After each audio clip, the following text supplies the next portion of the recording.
don't think we got enough time to sort out all the fights, to sort out all the lies. Oh baby, yeah. There was a part of me that knew that, and still I'm caught by surprise. I thought you'd always be mine. I guess our dreams fell asleep. There's no passion in the comatose. Baby going down, down, down, down, down. Baby going down, down, down, down, down. Tried so hard. Hello tout le monde, bienvenue dans cette toute nouvelle vidéo. Alors, première chose, ne faites pas attention à deux trucs. La première, c'est mes sourcils. Je suis allée les faire ce matin et on a fait une teinture, du coup ils sont un petit peu foncés. Ça va s'éclaircir d'ici 1-2 jours, mais voilà. Bref, la deuxième chose, c'est mes cheveux. Honnêtement, plus on avance dans la prep, moins je fais d'efforts parce que là, je les ai laissés sécher hier soir naturellement et ça ressemble à rien. Je n'avais initialement, purée, pas prévu de vlogger aujourd'hui. Je voulais commencer une nouvelle vidéo lundi parce qu'en fait cette semaine je n'ai pas vlogué de la semaine. Je me suis dit je prends une semaine de pause avec YouTube, mais il s'est passé beaucoup de choses cette semaine au niveau de la prep et du coup je me suis dit que j'allais quand même recommencer aujourd'hui pour vous donner quelques nouvelles. Alors comment faire pour que ce soit compréhensible? La semaine passée, donc ça vous avez le vlog, c'est ma dernière vidéo donc je vous la mets ici en haut. Mais la semaine passée j'ai très bien progressé, j'avais des nouveaux poids le plus bas absolument tous les jours et mes macros à ce moment-là étaient de 110 glucides, 150 protéines, 60 lipides avec 3 refeeds. J'ai fait 3 refeeds la semaine passée à 180 glucides, 130 protéines, 60 lipides. Et au niveau du cardio, la semaine passée j'ai fait 4 fois 60 minutes et 2 fois 90 minutes. Et donc ce lundi j'ai fait mon check-in pour Steven. Aujourd'hui si jamais on est vendredi.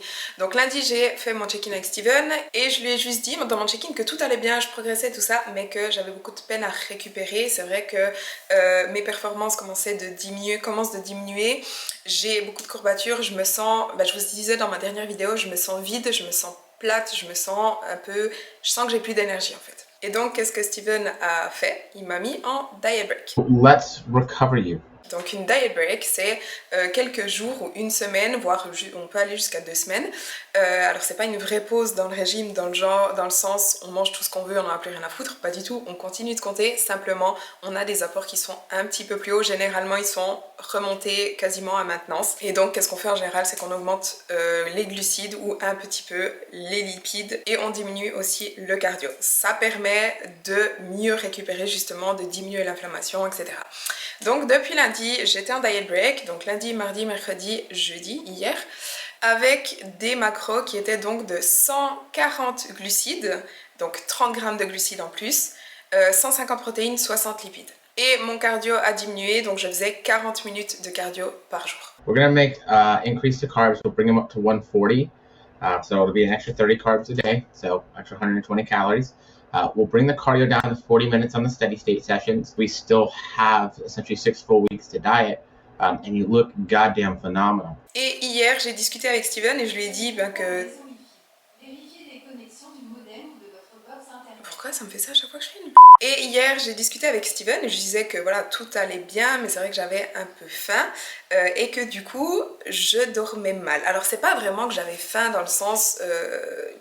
c'est pas vraiment que je ressens la faim, mais c'est simplement que mon corps ne me laisse pas dormir. Donc soit le soir j'ai de la peine à m'endormir, soit le matin je me réveille très tôt ou disons que je me réveille sans avoir dormi suffisamment. Donc avant-hier je crois que j'ai dormi 5h30 et malgré ça j'arrivais plus à dormir, mon corps ne voulait plus dormir. Donc plus que de la faim en fait c'est juste le fait que je commence d'être vraiment sèche et du coup ça a des conséquences physiologiques et en gros le sommeil est perturbé. Donc voilà, hier j'ai dit à Steven que mon sommeil c'était pas top et hier il m'a dit ok fais un burger. Burger and fries ce soir, honnêtement, je ne m'y attendais absolument pas.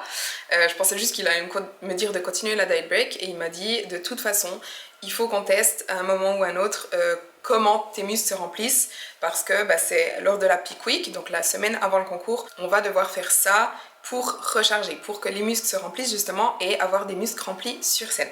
Donc autant tester ça assez à l'avance. Donc voilà, il m'a dit hier, fais un burger and fries. Donc honnêtement, concrètement j'aurais pu m'en passer. Franchement j'y pensais pas du tout. Cette prep je suis vraiment pas du tout food focus. J'ai pas spécialement de cravings, d'envie, de pulsion, ouais voilà. Je tiens vraiment très facilement ma diète honnêtement. Même si j'ai faim, j'ai aucun souci à tenir mes macros. Et du coup le burger quand il me l'a dit au début j'avais limite pas envie de le faire parce que honnêtement je suis pas prête hein, quand même. Je dois encore perdre un petit peu. Et du coup j'étais là ok bon s'ils me disent faire un burger, je vais le faire. Après, c'est vrai que quand j'ai mangé le burger, j'étais contente. Je vais pas dire le contraire. Burger, frites, c'est un de mes trucs préférés. C'est très très bien passé.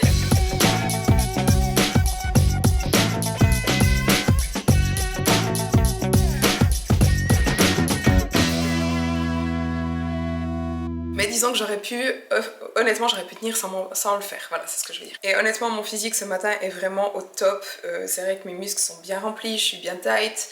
Mon poids, toute cette semaine mon poids a été très très stable. Lundi j'étais à 56,6, je suis descendue à 56,4 hier matin et ce matin j'étais à 56,5. Donc vraiment très stable toute cette semaine mon poids. Par contre aujourd'hui mon physique est vraiment au top. Donc voilà, on voit que burger, frites, ça fonctionne très bien, donc c'est vraiment ce qu'on va faire avant les concours. Après c'est aussi ce que je faisais l'année passée, enfin 2020, c'est aussi ce que j'ai fait, burger frites avant mes concours.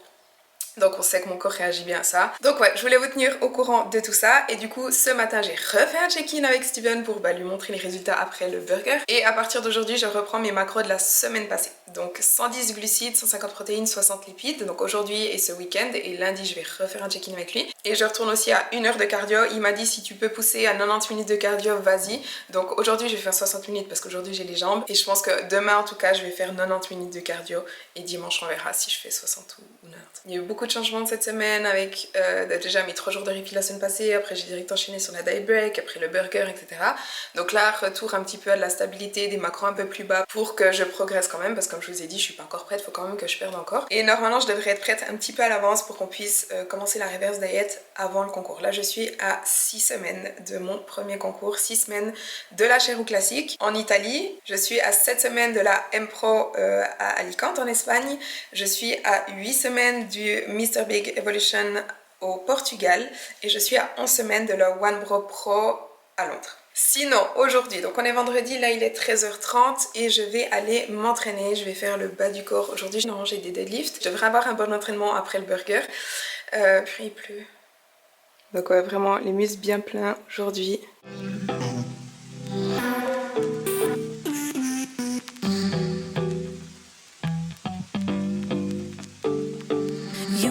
We are so random. You bring the darkness to the light, split the atom. I ignore the fact that this will never last.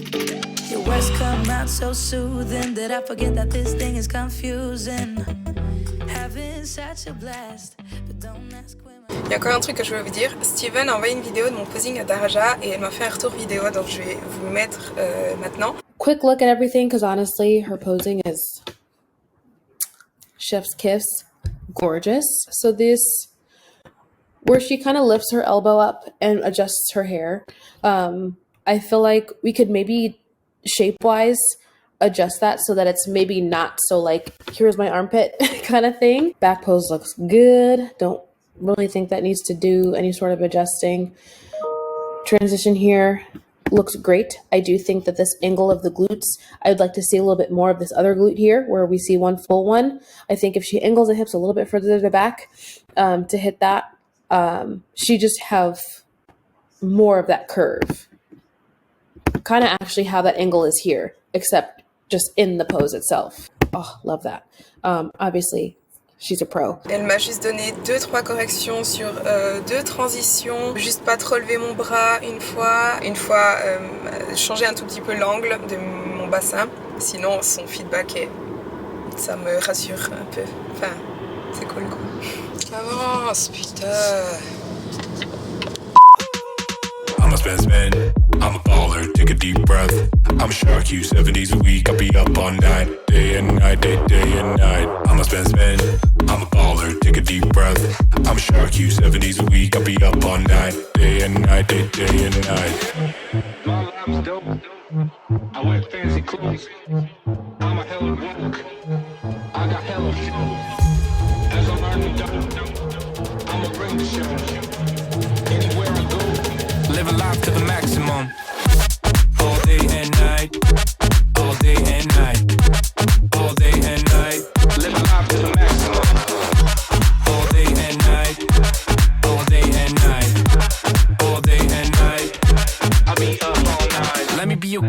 I could be your captain. Live a life of dreams and live a life of passion. I'ma lift you up before I throw you out. Cause you can live your life sitting down. I'm a king, I'm a boss. I'ma spend, let it cost. Let me live my life of bliss in the fast lane. I'ma be on top of the world, watch it happen. I'm a best man, I'm a baller, take a deep breath. I'm a shark, you 7 days a week, I'll be up all night. Alors, je me souviens plus si je vous ai déjà montré ça dans un vlog ou pas. Je sais que je l'ai montré sur Instagram. Mais en gros, je prends beaucoup de compléments alimentaires. Il y en a quasiment que un qui est pour par rapport au fitness. Donc, je prends de la créatine chaque matin. Mais le reste, c'est tout des compléments alimentaires pour supporter mes hormones, ma thyroïde, et c'est un protocole que m'a établi Victoria, donc la personne qui me suit pour mes hormones, en fonction donc de mes prises de sang, en fonction de mes carences, en fonction de mes pathologies, de mes problèmes. Donc encore une fois, ma thyroïde, mon SOPK, le fait que je sois en aménorrhée, que j'avais un stérilet au cuivre, etc. Donc c'est vraiment des compléments alimentaires pour soutenir ma santé hormonale. Donc je vais quand même vous montrer ce que je prends parce qu'on me pose tout le temps la question. Mais avant ça, je voulais juste vous montrer un petit tips. C'est que, bah voilà, comme je prends beaucoup de pilules, vous voyez toutes les boîtes. Avant, j'avais tendance à préparer chaque soir mes compléments alimentaires pour le lendemain. Mais ouvrir tous ces pots l'un après l'autre chaque soir, ça me prenait beaucoup de temps. Donc j'ai commandé un pilulier hebdomadaire. Donc là, on a vraiment tous les jours de la semaine, du lundi au dimanche. Et puis on a 5 cases différentes. Donc les 2 premières cases, c'est ce que je prends le matin. Ça c'est le soir, ça je dois prendre un peu plus tard que le repas, donc je le mets à part, mais je dois prendre un jour sur 2, enfin bref. Mais ça me permet de seulement une fois par semaine préparer tous mes compléments alimentaires pour la semaine. Et aussi de pas me tromper, parce que comme je vous dis, il y en a des que je prends un jour sur 2. Et j'avais tendance des fois à ne plus savoir, ok, est-ce que je l'ai pris hier ou pas, machin. Donc voilà, ça me permet d'être vraiment beaucoup plus organisée et de gagner du temps. Et ensuite, on les ferme, on la met dans cette boîte et je les garde au frigo. Donc là, je les ai tous mis dans la boîte et comme je vous ai dit, je les garde au frigo. Donc je les mets simplement ici. Oups. Je les mets simplement ici. Comme ça, chaque matin, enfin chaque jour, je peux prendre juste celui du jour. Et puis voilà. Pourquoi est-ce que je les garde au frigo? Parce qu'il y a certains compléments alimentaires, notamment les oméga 3 qu'il faut conserver au frigo parce que sinon ils s'oxydent rapidement. Et les probiotiques, alors pas tous les types de probiotiques, mais certains il faut les garder au frigo. En général c'est écrit dessus. Il y en a certains qu'on peut garder à température ambiante. Les miens je dois les mettre au frigo. Donc comme je vous ai dit, je vais vous montrer ce que je prends. Alors je prends de la créatine. Je prends du collagène, ça fait pas très longtemps que j'ai commencé. Je prends juste une cuillère à café dans mon café le matin. Je prends de l'iode, donc pour ma thyroïde. Je prends de la vitamine D parce que j'avais des taux de vitamine D trop bas.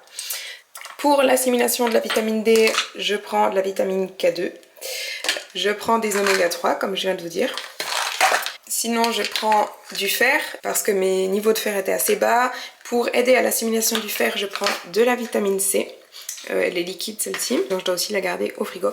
Je prends du sélénium, des probiotiques, ça c'est pour ma digestion. Attention, si vous avez des soucis de digestion, ne prenez pas automatiquement des probiotiques parce que tout dépend ce que vous avez, ça peut empirer vos symptômes. Ici j'ai du zinc citrate, ça c'est des gélules de cannelle pour aider avec ma résistance à l'insuline.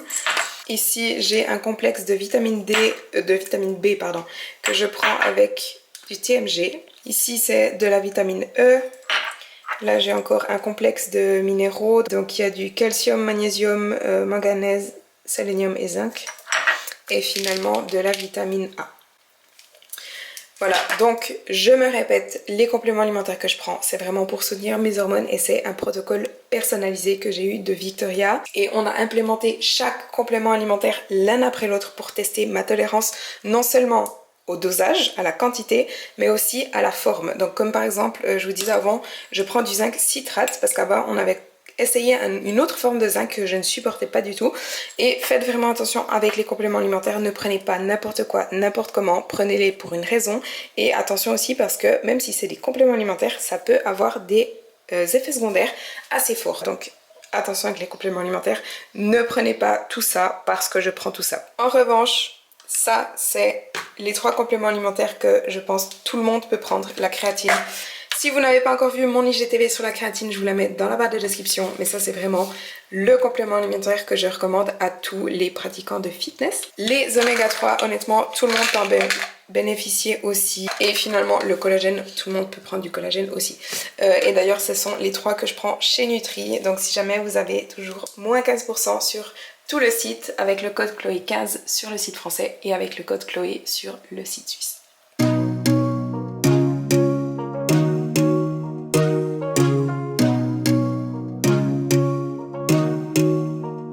Just give it up. I'm not your girl and I never will be. Don't call me up. Don't waste your time, cause I'll be your enemy. If you want love, look somewhere else. Here you'll find nothing. Alors ce matin j'ai fait du meal prep, donc je vais juste vous montrer ce que j'ai préparé pour les prochains jours.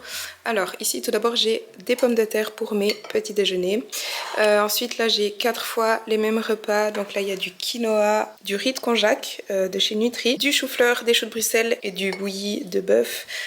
Donc là j'ai 2 tubs pour les 2 prochains jours et là j'ai encore 2 fois les mêmes repas que je vais mettre au congélateur. Et avant de les manger je vais encore juste rajouter de l'huile de coco.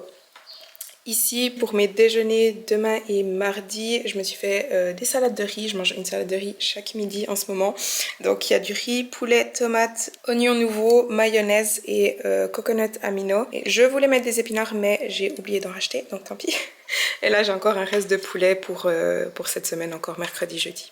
You got the wrong, you got the wrong, you got the wrong girl, girl. This is my time. I'm feeling good, rule every party. Alors aujourd'hui on est dimanche, hier j'ai rien filmé, je suis allée en course, je crois qu'à 8h j'étais en course déjà. Ensuite je suis directement allée m'entraîner, j'ai fait le haut du corps, j'ai fait 45 minutes de cardio. Je suis rentrée manger, ensuite je suis allée à pied chez ma mère, j'ai passé l'après-midi là-bas avec mon frère, ses enfants, etc. Bref. Ensuite je suis retournée à la salle faire encore 45 minutes de cardio et je suis rentrée à pied. Donc hier j'ai fait je crois 20 000 pas, plus 90 minutes de cardio, plus un entraînement, enfin bref. Mais ouais, j'ai rien filmé tout ça, donc en fait on s'en fout. Et aujourd'hui, donc là on est dimanche, j'ai fait du meal prep ce matin, je vous ai montré. Et là je vais aussi aller à la salle, j'ai encore un entraînement assez light aujourd'hui et 60 minutes de cardio. Mais avant de partir, je voulais répondre à quelques questions. Je vous avais mis une box à questions sur Instagram, donc j'ai sélectionné quelques questions et je vais y répondre maintenant. Il n'y en a pas beaucoup mais je trouve que c'est des questions assez intéressantes. Alors la première question c'est: est-ce que c'est pas trop difficile de gérer la prep et la vie sociale? Sorties tardives, repas, restaurants, alcool, etc. Alors, qui dit prep ne dit pas ne plus rien faire du tout. Mais il faut mettre ses priorités là où elles doivent être mises. C'est-à-dire que quand on est en prep, tout d'abord, on va prioriser à 100% son sommeil. Donc c'est clair que les sorties tardives, honnêtement, sortir jusqu'à 4-5 heures du matin en prep, on ne le fait pas ou on ne devrait pas le faire parce que clairement ça a des répercussions sur notre récupération, sur notre sommeil, mais aussi sur notre humeur. Quand on manque de sommeil, on a tendance à avoir beaucoup moins de volonté, à avoir beaucoup plus faim, donc beaucoup plus de risques de dépasser ses macros par exemple. Le manque de sommeil va aussi impacter énormément les entraînements, donc on aura des performances nulles, moins d'intensité à l'entraînement, donc des entraînements moins efficients. On aura moins d'énergie aussi pour notre cardio. Donc quand on est en prep, comme je vous dis, il n'y a plus de sortie jusqu'à je sais pas quelle heure, parce que ça a des répercussions sur les 3-4 prochains jours, ça a des répercussions sur nos progrès, ça a des répercussions sur tout. Donc moi par exemple, avant de commencer ma prep, j'avais tendance à beaucoup sortir. Tous les week-ends je sortais, je rentrais à 6h du matin, des choses comme ça. Mais ça c'est clair que je ne le fais absolument plus. Maintenant tous les soirs à 10h je suis au lit. Et de toute façon je n'ai pas l'énergie, je pourrais plus faire ça. J'ai pas suffisamment d'énergie pour rester réveillée jusqu'à 4h, 5h du matin. En ce qui concerne les restaurants, forcément il n'y a plus de restaurants parce qu'on ne mange pas dehors quand on est en préparation. Mais par contre ça veut pas dire qu'on ne peut plus voir personne, ça veut pas dire qu'on peut pas aller boire des cafés, boire des verres. Même si on va au restaurant avec des potes, bah, soit on prend notre top avec, soit simplement on prend un Coca Zéro, on boit un truc. Moi ça m'est très souvent arrivé d'aller au resto quand même, juste pour être présente et de pas manger. Et au final vous savez, personne, enfin tout le monde s'en fout en fait. Les repas de famille aussi, il y a pas longtemps, ben voilà, j'avais un repas de famille pour Pâques, j'ai pris mon top avec moi et puis c'est tout. Au final, bah voilà, les gens, ils s'en fichent ce que vous mangez. Tout ce qui est important, c'est de passer du temps avec eux et d'être présent. Donc voilà, ça demande un peu plus d'organisation, ça demande aussi de communiquer avec les gens. Forcément, si vous débarquez à votre top, mais vous expliquez pas pourquoi, les gens vont pas comprendre. Mais ça n'empêche pas d'avoir une vie sociale. Moi, en étant en prep, je suis aussi partie pour un week-end à la montagne pour mon anniversaire. Je suis partie aussi un autre week-end en février pour aller snowboarder avec une copine. Bah voilà, encore une fois, ça demande de l'organisation, ça demande de préparer ses repas à l'avance, de prendre ses repas avec, etc. Mais ça n'empêche pas de faire des choses. Et encore une chose, en ce qui concerne l'alcool, en préparation, honnêtement, il n'y a pas d'alcool. Après, une précision, quand on fait une sèche pour lifestyle, c'est différent. Dans ce cas-là, on peut se permettre un verre d'alcool, on peut se permettre de temps en temps une sortie au restaurant, on peut se permettre beaucoup plus. Mais quand on est en préparation, c'est vraiment différent. Ensuite, une autre question, est-ce que c'est plus facile de faire une prep en étant célibataire? Alors, je vais répondre à cette question en fonction de mon expérience, puisque j'ai fait 2 preps en étant en couple, et cette prep, c'est la première que je fais en étant célibataire. Et ayant vécu les deux, chaque cas de figure a ses avantages et ses inconvénients. Donc, je vais commencer par l'inconvénient. Je dirais que pour moi, la plus grosse différence a été que, par moment, j'ai pu me sentir un peu seule. Dans le sens où les préparations que j'ai fait en étant en couple, la personne avec qui j'étais me soutenait énormément, vraiment. Et du coup, on peut trouver du réconfort là-dedans. C'est-à-dire que, alors moi je suis quelqu'un, quand ça va pas, il faut me laisser tranquille et il faut me laisser gérer toute seule. Je suis pas du tout du genre à avoir besoin de parler ou qu'on m'encourage ou qu'on me dise des trucs, pas du tout. Il faut vraiment me laisser tranquille. Mais c'est vrai que quand il y a des moments un peu plus difficiles, ça fait du bien d'avoir quelqu'un, d'avoir même juste une présence, de savoir quelqu'un et de trouver du réconfort auprès de ça, juste de savoir qu'on n'est pas seul. Parce que c'est vrai que quand on a des coups durs, on a tendance à dire ok, je suis vraiment là, je suis toute seule à traverser ça, et d'avoir quelqu'un qui est présent, ça peut aider. Et une autre chose aussi, c'est que on peut partager notre expérience avec quelqu'un. Alors que là, c'est vrai que voilà, j'ai un nouveau poil plus bas, je suis contente, mais j'ai personne à qui vraiment, avec qui partager ça. Avec quand je vois que mon physique bouge, je pouvais montrer les résultats et j'avais quelqu'un qui était content pour moi et qui... Enfin, ouais, juste du soutien. Et là, c'est vrai que voilà, je suis toute seule. Alors oui, je partage avec vous, je partage sur Instagram, je partage avec un peu mes copines, mais c'est pas vraiment la même chose que de partager avec quelqu'un avec qui vous partagez votre vie, en fait, tout simplement. Donc ça, je dirais que c'est l'inconvénient. Maintenant, il y a quand même aussi un avantage. C'est que on peut se concentrer à 1000% sur sa préparation. C'est-à-dire que quand on est en couple, oui, il y a la préparation, donc oui, il y a les entraînements, il y a le cardio, il y a les 1000 preps, mais il faut quand même essayer de trouver le temps et l'énergie à consacrer à la personne avec qui on vit. Parce qu'on peut plus du jour au lendemain lui dire ok, je suis en prep, je te calcule plus. Donc il faut quand même trouver le temps et l'énergie pour la personne, pour passer du temps avec elle, pour voilà.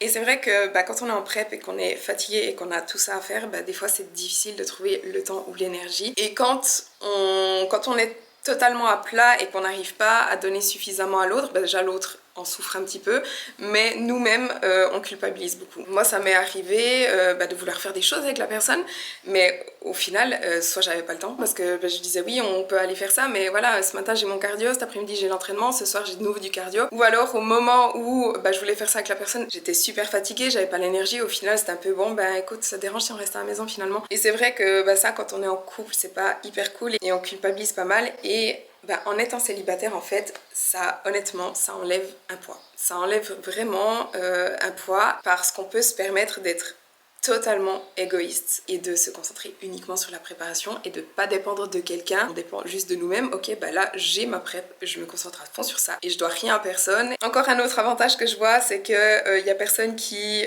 ramène des biscuits, du chocolat, qui se ramène avec une pizza, qui se ramène avec un McDo à la maison, etc. Alors j'ai jamais eu de souci qu'on mange devant moi, genre une pizza, un McDo, ou quelqu'un qui mange quelque chose. Moi ça me dérange vraiment pas du tout. Mais par contre, ce qui est plus dur, c'est quand la personne ramène, voilà, comme je dis, des paquets de biscuits, des paquets de chocolat, etc., qui laissent tout à la maison et qu'on a ça sous les yeux tout le temps. Et même si on ne craque pas, en fait, rien que le fait d'avoir de voir ces trucs, ça nous vient quand même en tête. C'est-à-dire que quand on le voit, on se dit ah, ça a l'air bon quand même, ça a l'air bon, et c'est un peu, c'est pas stressant, mais ça, je sais pas, ça travaille un peu la tête. Alors que quand on est seul, on n'achète tout simplement pas ce genre de trucs, et vu qu'on le voit pas, on n'y pense pas, et donc ça facilite quand même un petit peu la prep. Donc voilà, je dirais que il n'y a pas une configuration qui est forcément mieux que l'autre, mais c'est différent et chaque cas de figure a ses avantages et ses inconvénients. Ensuite, on m'a demandé quel est ton ressenti par rapport aux précédentes PrEP, au niveau hormones, sommeil et motivation. Alors, ma PrEP 2019 a clairement été la plus facile en termes de résultats, puisque je n'avais pas de soucis, en tout cas durant la préparation, je n'ai pas eu de soucis hormonaux. Donc j'avais beaucoup plus d'énergie, mes muscles restaient beaucoup plus remplis et c'était aussi ma toute première PrEP, donc je ne savais pas à quoi m'attendre, donc j'étais vraiment hyper motivée, je voyais mon corps comme je l'avais jamais vu, donc j'étais vraiment hyper, ouais, je dirais motivée, j'étais tout le temps motivée, j'étais ouais, je vais à fond, etc. En 2020, c'était déjà plus difficile parce que c'est là que j'ai commencé vraiment à avoir des soucis de thyroïde, etc. Ma PrEP 2020 n'a pas été facile, mon corps réagissait pas très bien, et bah, la même chose cette année, vous le savez, le début de ma PrEP a été très difficile, vous avez pas idée à quel point j'étais fatiguée, ben voilà, à cause de mes hormones, et peut-être un peu moins motivée aussi par le processus parce que bah après 2 PrEP, je sais à quoi m'attendre, je sais exactement quel est le processus et c'est peut-être un petit peu moins excitant parce que c'est connu, c'est plus nouveau en fait. Cela dit, je vous l'ai déjà dit dans une de mes précédentes vidéos, depuis que j'ai commencé mon traitement pour la thyroïde, c'est le jour et la nuit, je revis vraiment, je suis une autre personne. Donc depuis là, ça va beaucoup mieux, mon corps réagit beaucoup mieux, vous le voyez aussi, j'ai beaucoup plus de résultats. Mais au niveau du sommeil, alors 2019 c'était catastrophe parce que je travaillais comme une tarée, je bossais jusqu'à 3h du matin, je priorisais pas du tout mon sommeil, je me couchais très tard, je me réveillais très tard. Et je pense que c'est aussi ça qui a contribué au déséquilibre à mes déséquilibres hormonaux d'ailleurs. Enfin, en tout cas, ça n'a pas aidé, c'est pas ça qui a provoqué, mais ça n'a pas aidé. Et cette PrEP, c'est vraiment très différent. Je mets l'accent, mais à 1000% sur mon sommeil. Comme je vous ai dit avant, tous les soirs à 10 ou 11 heures, je suis au lit, je dors. Mais du coup, je me réveille plus tôt aussi. Et en fait, je me sens beaucoup mieux parce que mon cycle circadien est beaucoup plus équilibré. Ça aide vraiment. Maintenant, je dirais ce qui change le plus par rapport à mes PrEP 2019, 2020 et ma PrEP de maintenant, c'est niveau, je dirais, état d'esprit, niveau mindset et relation avec la nourriture. Donc comme vous le savez, l'année passée, donc 2021, j'ai pris une année off pour prendre soin de mes hormones, prendre soin de ma digestion et aussi prendre une année pour manger suffisamment. Donc faire une pause dans les régimes puisque j'avais enchaîné 2019-2020 où j'étais en déficit calorique. Et je pense que le fait d'avoir amélioré ma santé d'une manière générale, donc comme je vous dis, mes hormones, ma digestion, mais aussi ma tête. Donc quand je vous dis que j'ai fait une pause l'année passée, c'est que j'ai mangé beaucoup pendant une année, mais j'ai aussi arrêté de compter et j'ai mangé intuitivement pendant plusieurs mois. Et ça a aussi vraiment permis de réguler ma faim, mes signaux de satiété et de faim, et de vraiment lâcher prise avec la nourriture et avec mon corps. Et je pense que un peu le tout fait que je suis dans une situation beaucoup plus stable et beaucoup plus saine aujourd'hui avec, encore une fois, avec mon corps, avec la nourriture, et je suis beaucoup plus sereine. C'est ce que je vous disais avant-hier, j'ai aucune envie, aucune pulsion, aucun cravings, j'ai vraiment aucun problème à respecter mes macros. Donc ça, c'est vraiment une différence par rapport à mes précédentes parce que 2019-2020 j'avais tendance à être beaucoup plus food focused, à toujours avoir envie de manger un peu plus, à avoir toujours peur de craquer, à être plus stressée en fait d'une manière générale avec la nourriture. Donc ouais, je sais pas, je pourrais pas vous dire exactement qu'est-ce qui a fait ça. Je pense que c'est vraiment un tout. C'est aussi le fait de grandir simplement, d'évoluer, d'être mieux peut-être même dans ma vie, dans ma tête, de travailler sur moi-même, de lire énormément de livres sur le développement personnel, etc. C'est vraiment un tout, c'est vraiment une évolution, c'est vraiment une progression psychologique. Enfin voilà, j'ai grandi forcément au fil des années, j'ai grandi en tant que personne et je vois des différences au niveau encore une fois, de mon état d'esprit, de la façon dont je vois les choses, etc. Et dernière chose, c'est aussi que maintenant je suis pro et peut-être qu'en tant que pro, j'ai un peu plus cette responsabilité, je sais pas comment dire ça, mais disons que quand on est pro, on a l'impression que, je sais vraiment pas comment expliquer ça, c'est très spécial. Mais le sentiment est différent, c'est comme si le statut fait que on laisse plus aucun détail à la chance et on est beaucoup plus regardant sur tout ce qu'on fait. Enfin, je sais pas comment expliquer ça, mais le fait d'être pro, je trouve que ça change quand même au niveau de l'état d'esprit aussi. C'est très brouillon tout ce que je viens de vous dire, mais j'espère que vous aurez compris. Et finalement, toute dernière question. Penses-tu que tout le monde peut prétendre à des concours de bodybuilding physiquement? Alors la question c'est physiquement, mais je vais quand même aborder aussi le mental. D'un point de vue général, bien sûr, tout le monde peut du jour au lendemain se dire ok, je vais faire un concours bodybuilding et y aller. Ça, tout le monde a le droit de le faire. Maintenant, est-ce que tout le monde devrait le faire ou est-ce que tout le monde est prêt à le faire? Non, je pense pas. Des concours, une préparation pour des concours, c'est quand même quelque chose qui est vraiment extrême. Et Tout d'abord, il faut le faire pour les bonnes raisons. Il faut le faire pour soi, mais il faut aussi être capable de le faire, tout simplement. Il faut être suffisamment fort mentalement pour tenir une prep et faire tout ce qu'une prep demande. Donc, aller s'entraîner, faire son cardio, faire ses pas, prioriser son sommeil, gérer son stress, faire du meal prep, ne plus manger dehors, faire toutes les concessions que ça demande aussi, parce que ça demande des concessions honnêtement. Et ça, très clairement, il n'y a pas tout le monde qui est prêt à faire ça ou qui est capable tout simplement de faire ça. Après, il y a aussi d'autres facteurs qui jouent un rôle, à savoir si la personne devrait faire une prep ou pas, c'est quelle est sa relation avec la nourriture, si elle a des TCA par exemple, jamais faire une prep si on souffre de TCA. Est-ce qu'actuellement elle mange suffisamment pour pouvoir commencer une prep? Est-ce qu'elle a suffisamment de masse musculaire? Donc est-ce qu'elle s'entraîne depuis vraiment suffisamment d'années? Donc ça, c'est tout des facteurs aussi à prendre en compte. Mais physiquement, oui, comme je vous ai dit, hein, tout le monde peut y aller. Peu importe le physique que tu as, tu peux faire une sèche, aller sur scène en amateur et faire ton concours. Maintenant, la question c'est, est-ce que physiquement, tout le monde a le potentiel de réussir, enfin de gagner en fait des concours de bodybuilding? Et ça, clairement pas. Et ça, outre le fait d'avoir suffisamment de masse musculaire, d'être suffisamment sec, donc d'avoir la condition nécessaire sur scène, de gérer le physique présenté, donc encore une fois qu'il soit assez sec mais que les muscles soient suffisamment remplis, etc. Mais aussi la façon dont on présente notre physique, donc le posing, le make-up, les cheveux, le bikini, machin. Outre tout ça, ce qui joue un immense rôle, c'est la génétique. On va pas se mentir, il y a certaines personnes, elles peuvent avoir la masse musculaire nécessaire, la condition absolument parfaite, si elles n'ont pas les lignes pour les critères de la catégorie, elles vont jamais aller très loin parce que leur physique, donc leur structure, donc les os, en fait la forme de leur corps tout simplement, mais aussi où s'insèrent les muscles, etc. Joue un rôle. Donc voilà, d'une manière générale, oui bien sûr, tout le monde peut faire un concours de bodybuilding. Si vous avez un jour envie de faire un concours de bodybuilding, allez-y. Mais est-ce que tout le monde a le potentiel de gagner un concours, d'être bien classé, d'aller plus haut, de tourner pro, etc. Honnêtement, non.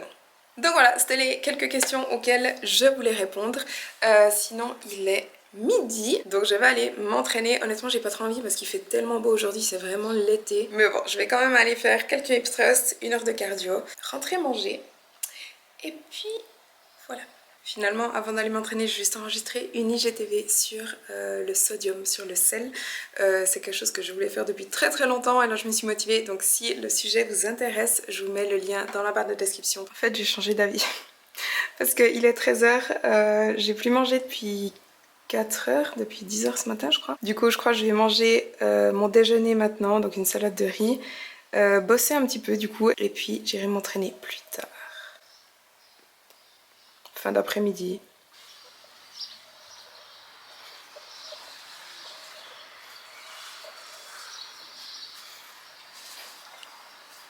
Alors, j'ai une salade de riz. Avec tomates, épinards, oignons nouveaux, calamars, mayonnaise et coconut amino. Il y a aussi du curry et du sel. Ça a l'air trop bon. Alors il est 16h, je viens d'arriver à la salle.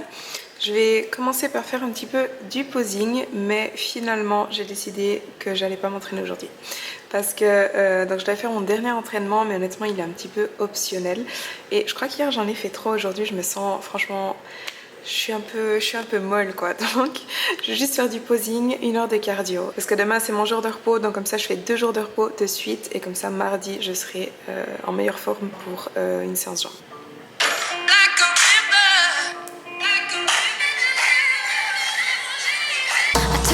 Took a bite and now I'm filled up. I don't know where you are tonight.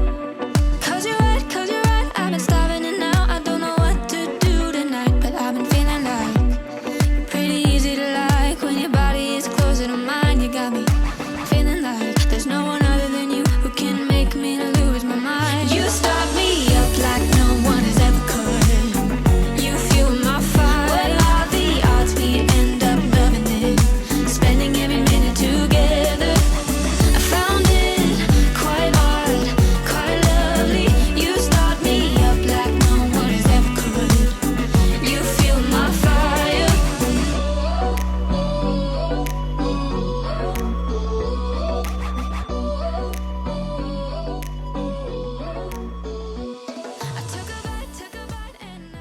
Mon physique aujourd'hui, il est vraiment pas top. Je crois que je retiens un peu de l'eau, je sais pas, je pense que c'est l'inflammation à cause d'hier. Mais ouais, je suis un peu... Donc voilà, je vais faire mon cardio, je vais rentrer, manger et aller me coucher assez tôt. Et j'espère que demain, je serai un peu mieux. Vous savez ce que j'ai oublié? J'ai oublié un élastique pour les cheveux. Donc je vais aller faire mon cardio avec les cheveux détachés qui vont me coller à la peau. Ça va être super. Alors je viens de finir de manger et il me restait juste quelques lipides pour aujourd'hui. Et à la base, je voulais manger du beurre de cacahuète. Et j'ai retrouvé ça dans mon placard, j'avais oublié que je l'avais. C'est de la purée de noix de coco. C'est absolument incroyable. Genre, j'avais oublié à quel point c'était bon parce que quand je faisais le régime FODMAP, la noix de coco, je pouvais pas. C'est ouf! Genre, trop bon. Genre, c'est hyper crémeux. Bon, là, on voit pas trop, mais je recommande vraiment. Alors, aujourd'hui, on est lundi, mais je commence une toute nouvelle vidéo, donc je voulais terminer celle-ci ici. Donc, j'espère que la vidéo vous a plu. Si c'est le cas, n'oubliez pas de liker la vidéo et de vous abonner à ma chaîne si ce n'est pas encore fait. Et on se voit dans la prochaine vidéo.